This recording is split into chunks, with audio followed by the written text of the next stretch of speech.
Catch up on all the live shows right here on africatechradio.com. Your Monday motivation crushed into 5 sentences of the weekday.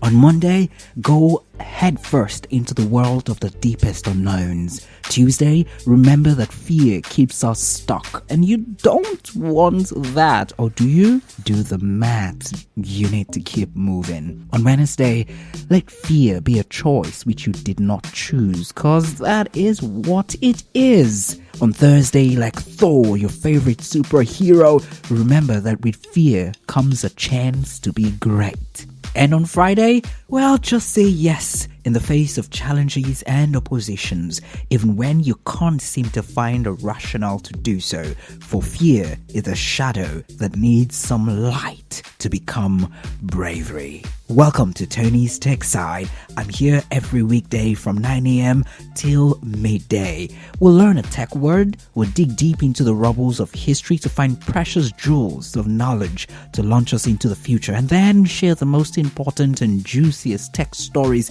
impacting Africa to keep you informed. You can share your stories with the rest of us on WhatsApp, text, or send me a voice note on 0913 558 1766. Please add +234 if you're texting from outside Nigeria. Guys, welcome to Tony's Tech Side. You're listening to Tony's Tech Side. Hey, in history, starting up this week with digging deep into the rubbles of history. And why is this important? I always like to say this.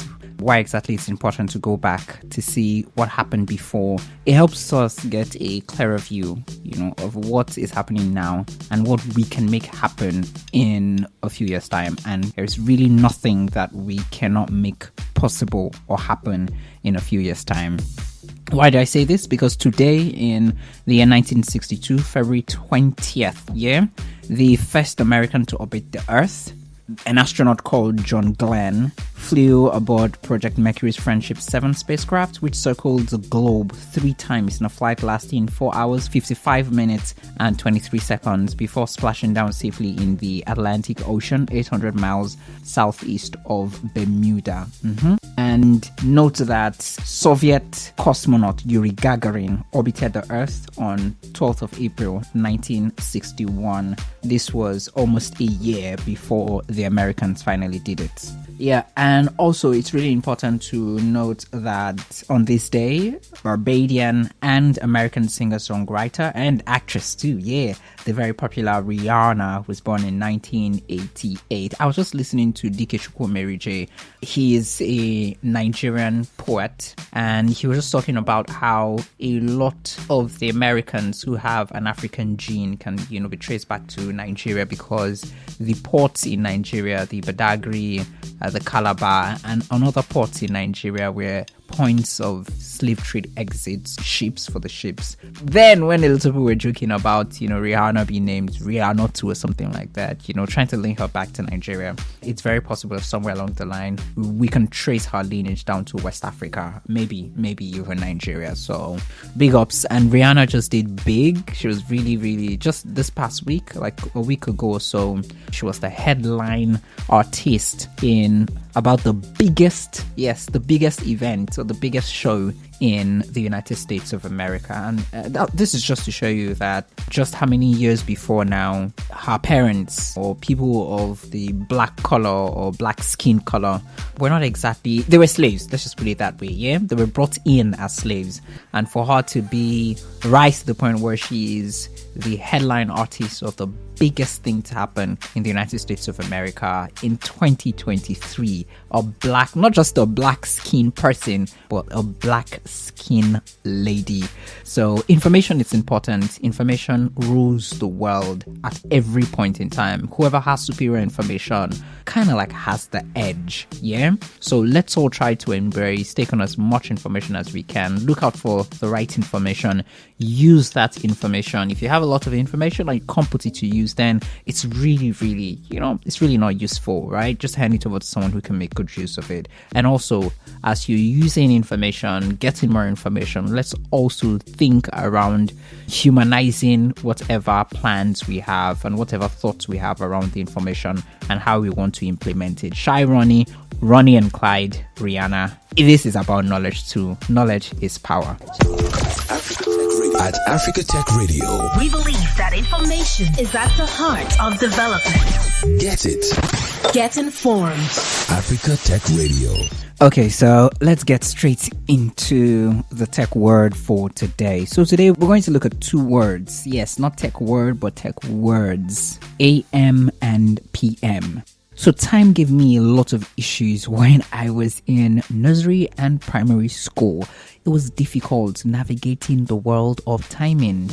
So there would be 00, there would be 24, there would be 12, there would be AM, PM, where to place the dots or the full stops. It just was a thing.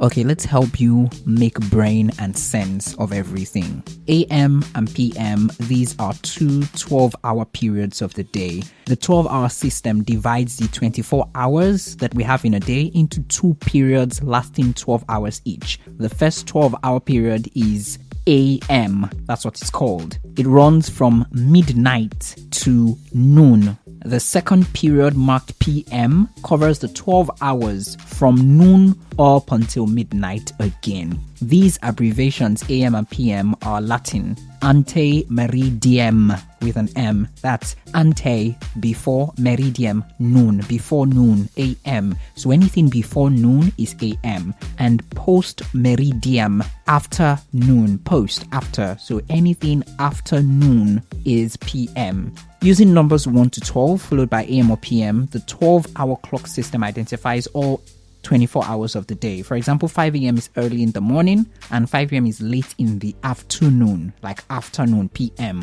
Exactly. 1 a.m. is 1 hour after midnight, while 11 p.m. is 1 hour before midnight. Antemeridium is commonly denoted as AM in all caps, AM in small caps, A.M. or in capital letter A.M. A.M.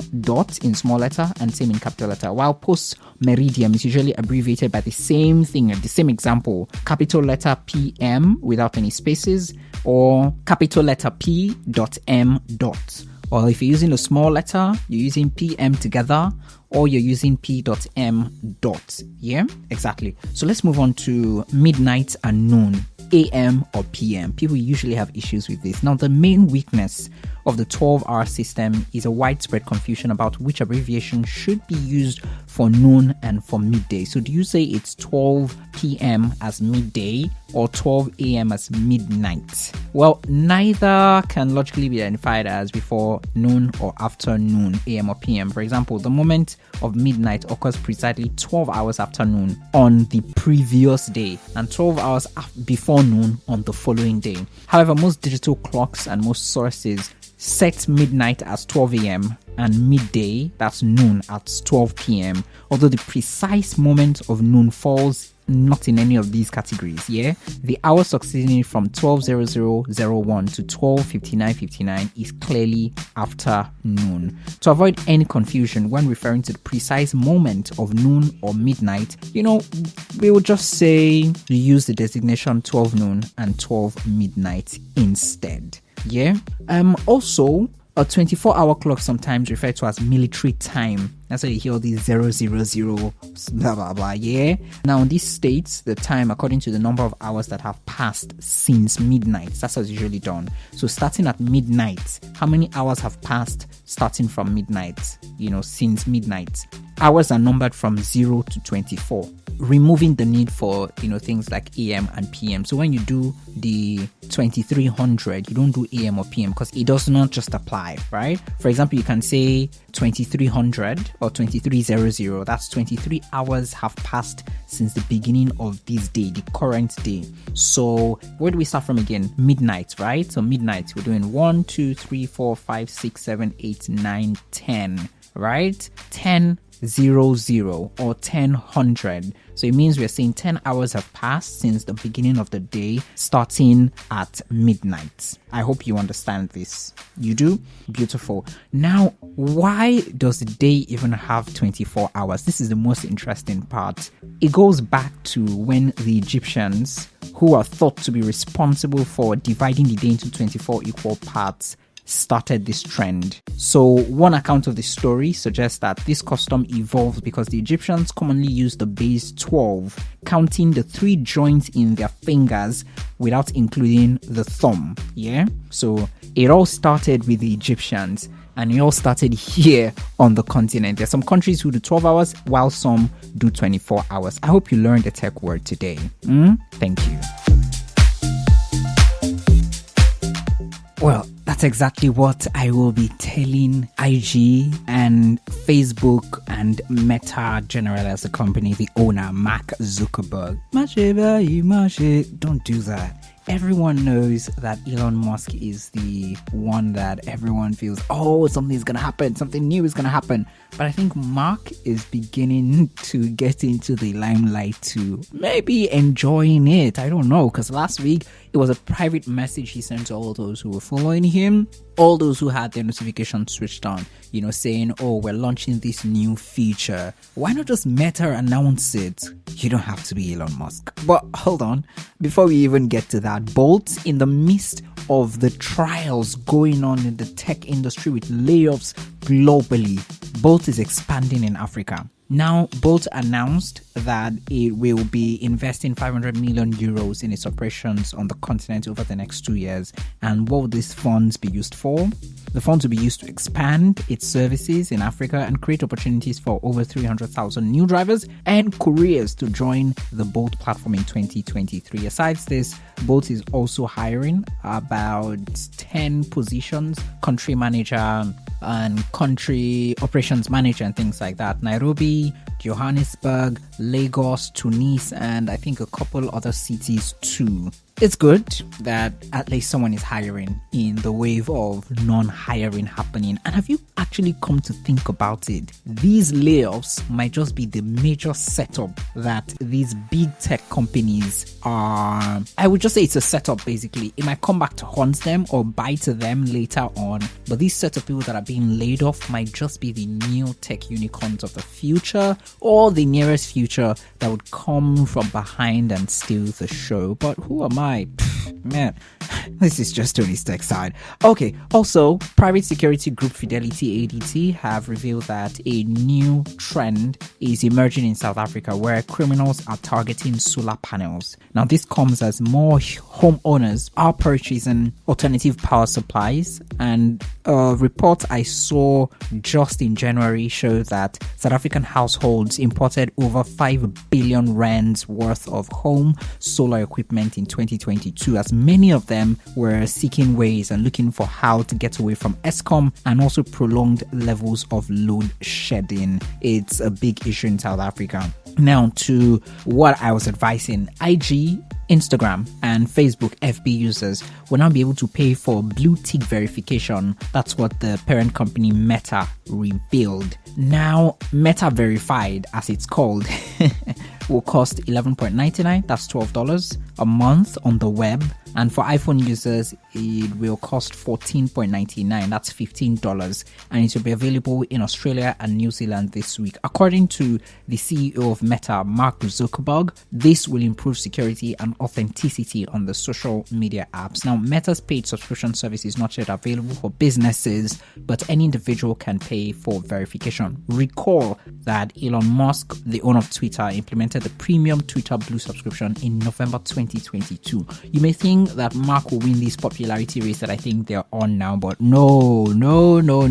Just a few hours ago, the rumors we were hearing of Twitter charging for SMS two-factor authentication became official. Yes, it's official. You have to pay for the privilege of using Twitter's two-factor form of authentication. According to some, in some quarters, this is actually the worst form of authentication known. In fact, if you don't start paying for Twitter Blue right? That's the $8 a month on Android and $11 a month on iOS, or switch your account to use another authenticator app or a physical security key. Twitter will simply turn off your 2FA, your two-factor authentication, after March 20th. Guys, it's real. The cash crunch is real. Inflation is real. Things are getting worse and worse. Now let's go a bit back home, where the African Union is launching a debt status data bank on its member states, taking the first step to monitor and advise on possible distress. This decision was reached on Friday in Addis Ababa to help